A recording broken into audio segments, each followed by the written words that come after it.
Hello, so today our PowerPoint is about boundaries, how to establish, maintain, and benefit from them. So when you think about children, often parents parent their children in a way that does not establish boundaries. And truthfully, children want to know that you're in charge.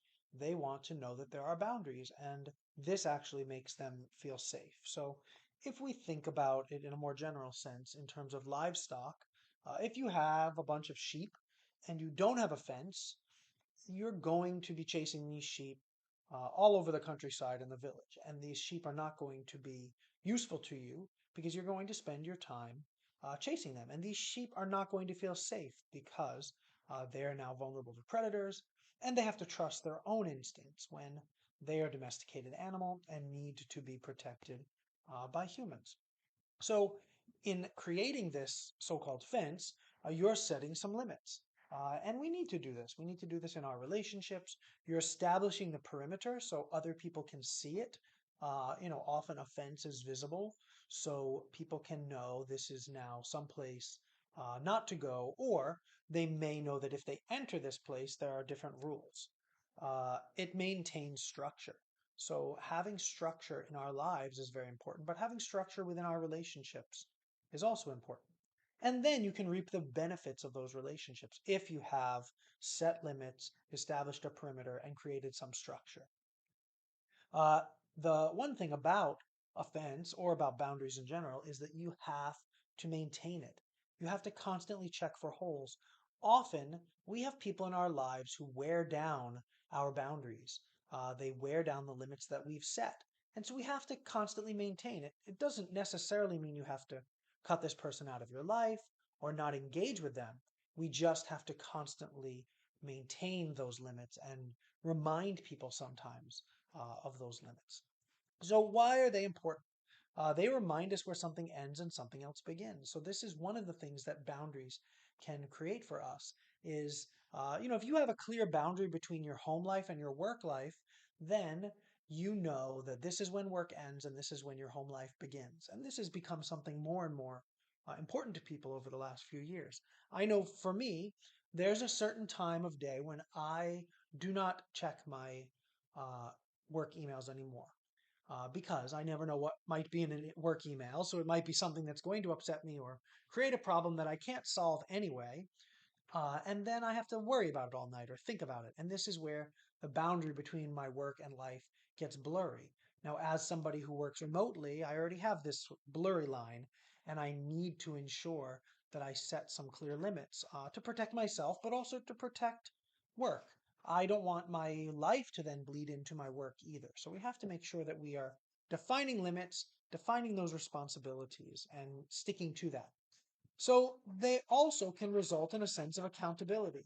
Accountability for ourselves when we know maybe we've loosened a boundary and that caused an issue in a relationship or an issue in our work, or also when a boundary is being pushed by somebody else. So maybe work is pushing a boundary and you need to gently remind them that, that's, my personal time and I need to do that to recharge so I will be best at my job. Job responsibilities can then be more closely defined if we have these boundaries and these guidelines and things are spelled out. And job performance can more closely be tracked as well.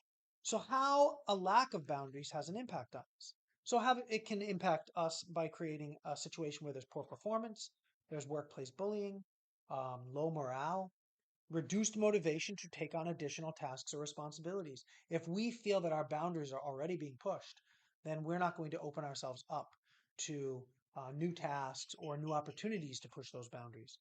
It can create overworked employees and disrespectful staff and possibly inappropriate interactions between us and coworkers or us and people who work for us or people we are working for.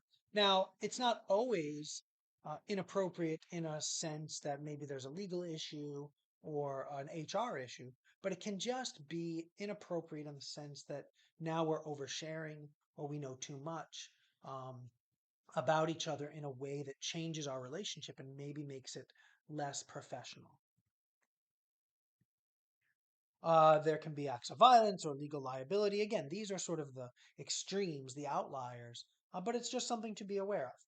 So when we think about different types of boundaries, we have job responsibility boundaries, individual job responsibilities and duties. So recently, with one of my students, there was an exercise about communication, and this particular student works in like a theatrical sort of job. I'm not exactly sure where, but she described a situation where she comes back from performing. So I imagined it's, Disney or something. She described it as sort of a very big place. So she comes back from performing and she has, a quite elaborate costume situation. The way it was described in this, it sounded like she was playing Rapunzel or something. It was a very long wig, and part of it was attached to the dress.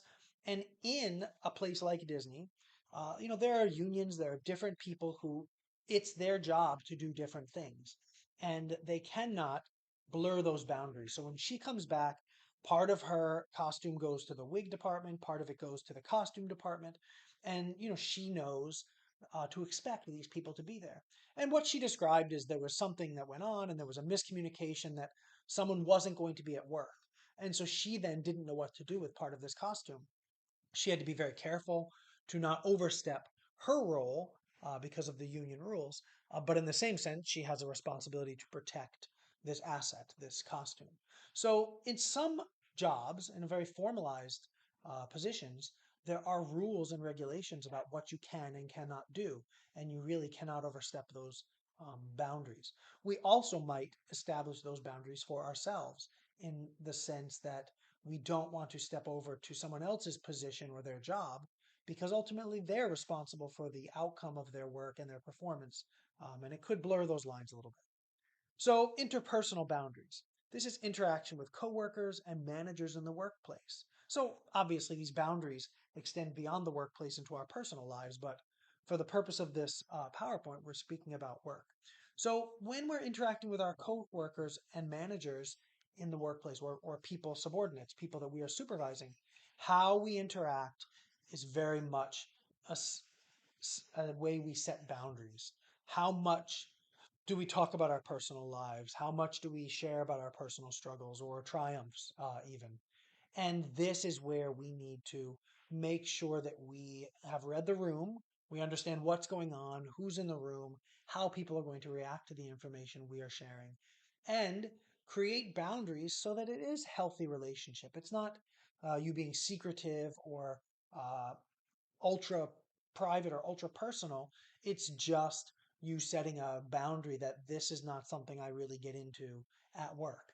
You can see, in your own experience, um, how people overshare at work and they're speaking about their marriage or their children or their financial issues. And this can be um, problematic for people sometimes. We're all looking for support, and sometimes our coworkers are our friends, but it's how and when we are sharing this. So it's to be aware. This is not about setting rules and telling you, you're wrong to do this or you're right to do this. It's about being aware of what we're doing and making very uh, disciplined and deliberate choices about what we're sharing, where we're sharing, and what our boundaries look like. So obviously we have special boundaries, individual boundaries, and these are called our personal boundaries. How close we are to other people in proximity. And again, what we're doing in terms of our relationships in those situations. So often boundaries can take the form of policy. So some boundaries at work might be an 8-hour workday. Now, the employer does not want you working more than 8 hours because they don't want to pay you overtime if you're eligible for overtime. And they also want to be sure that you are working the 8 hours that you are being paid for. So this is a boundary that is important in some workplaces that you follow that boundary on both ends of it, not working too much and not working too little. Procedures for taking leave, dress code defining interpersonal interactions. Some policies are only for certain positions in a company, while others are applying for to everyone. But it's the fact that these are clear is what's important. Because if it's clear ahead of time, then people don't feel like someone's getting special attention.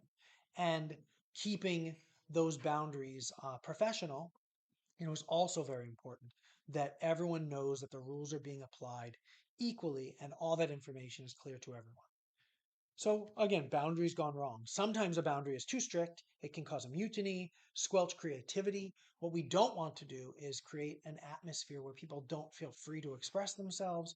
And then you're not encouraging creativity at work, and maybe you're not using your employees or those you supervise to their highest level.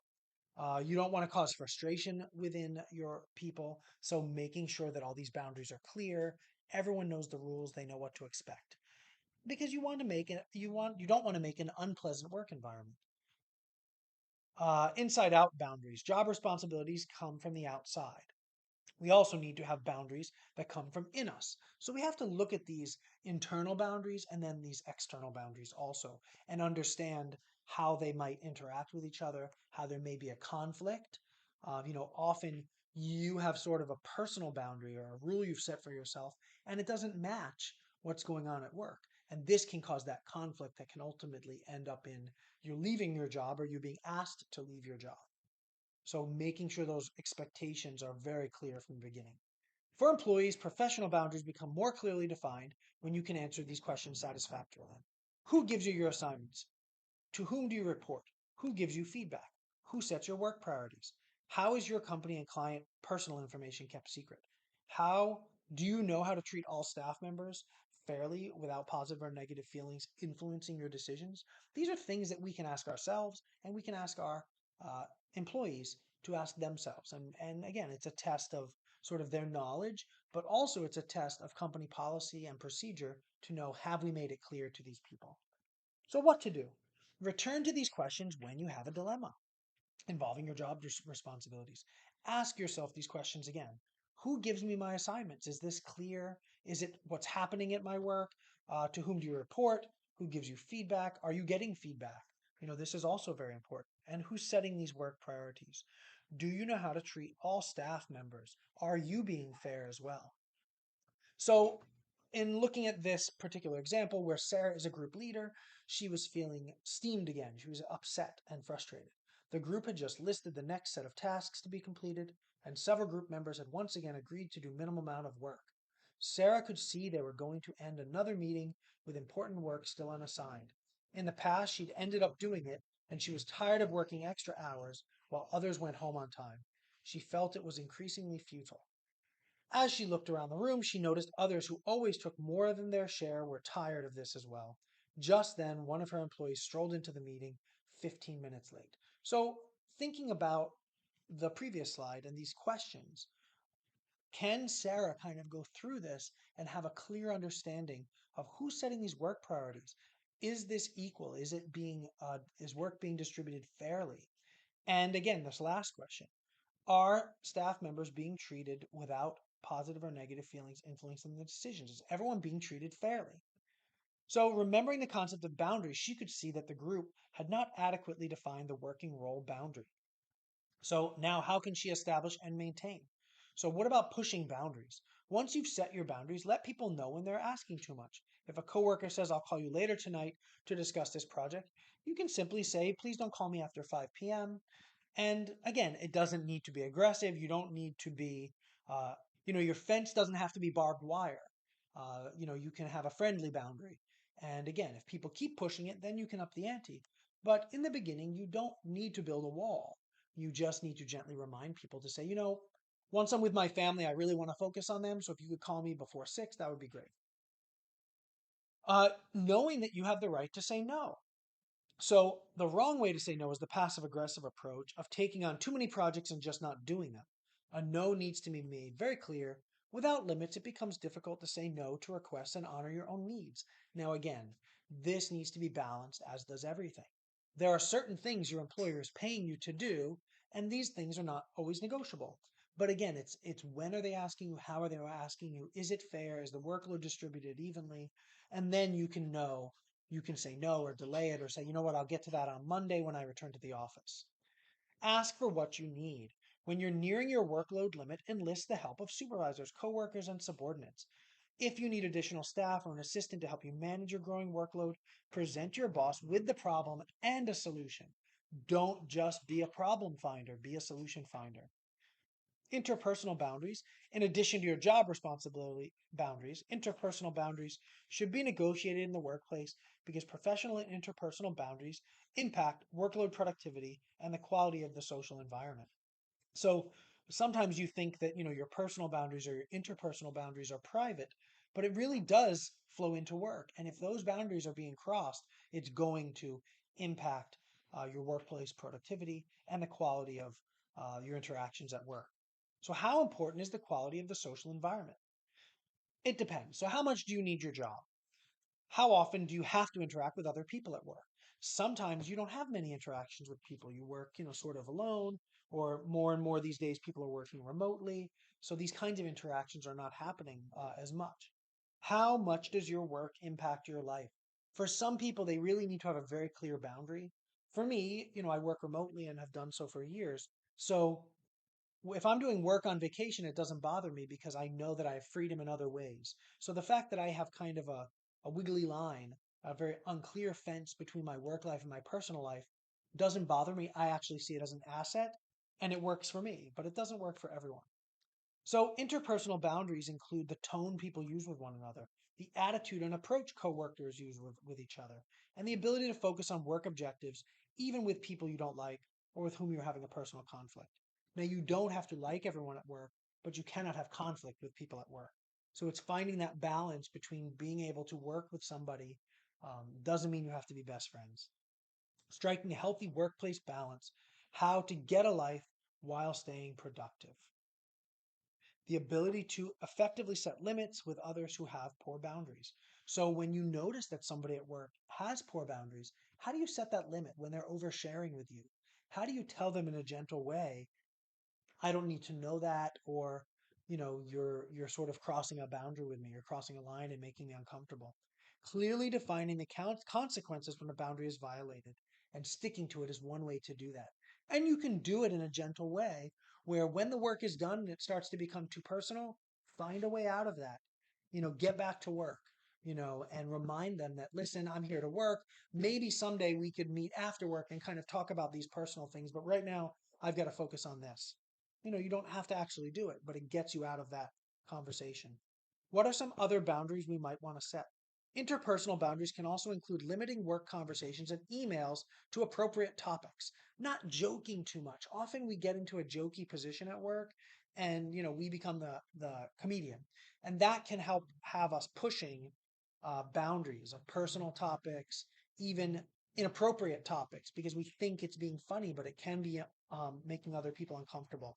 No discussion of salaries, no hanging out, offensive or religious photographs in your office. So keeping these things clear and personal is important. It also makes these things more precious to you, right? So I know that maybe your religion is very important to you, but maybe not oversharing that in a way that makes other people uncomfortable also keeps it precious to you. It's not cutting that part of yourself out, it's just making that part more personal. This may or may not be a policy depending on the company, but they could be a good idea. Personal boundaries can also result in a better workplace and a more emotionally healthy employee. How can personal boundaries impact us? You can have a richer home life if you're setting that boundary and saying work stops at the front door. Less issues at work, better performance at work, less resentment toward work. So it works both ways. When you set that boundary of, I don't do work at home, you also need to set that boundary that I don't do home at work. And that's going to make you more productive at work. How technology has changed boundaries. It's really blurred the lines, especially in the sense of remote work, where we are actually doing work in our homes very often. It's made work at home possible, which is great, but it also makes us always on and it makes us always available to our work. Facebook and Twitter has also brought our personal life into our work. So when somebody is on Facebook at work, that's as inappropriate as them working at home, right? When they shouldn't be.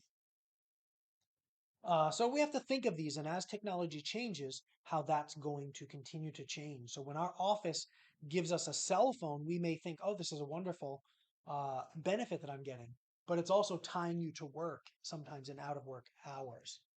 Draw distinct boundaries between family time and work time. Force yourself to leave your cell phone at work when at home when you're not working. Make firm vacation plans well in advance. Sit down each year and plan your personal trips. That way they're scheduled and you can create that boundary. Be flexible. A flexible attitude is essential. So if you're ultimately on the same team trying to accomplish day-to-day tasks and you're willing to work late, then be flexible. And then you would expect that same flexibility when you are uh, having to leave early to do something with your family. So I think you can find a balance with your work so that when you have something personal that happens, you're given that time, but then you're also expected to give on the other end. It is a two-way street. So the bottom line is whatever your boundaries are, work together with your employer to achieve the balance that makes you happy. There is no rule about what that balance needs to be, but it needs to work for both. Be creative and present and be creative and present an alternative solution. The bottom line is that your employer thinks in terms of its issues, goals, and needs, and you need to do the same. And you can present those things and find the appropriate balance. Be professional. The more personal you are at work, the less professional you seem, right? That's why it's called personal time because it's for your personal needs. And at work, you're expected to be professional. You don't have to be a cold fish, but when in doubt, keep it at home. So if you have a doubt about whether to share something, don't share it. Be friendly, but not friends. Make sure any disclosure has a purpose. Things you can do, you can turn it off. Turn off your cell phone. If you need to monitor your kids via a phone call, find out a way that makes sense for you and your employer. Tune it out. Don't engage in gossip or talk about personal matters.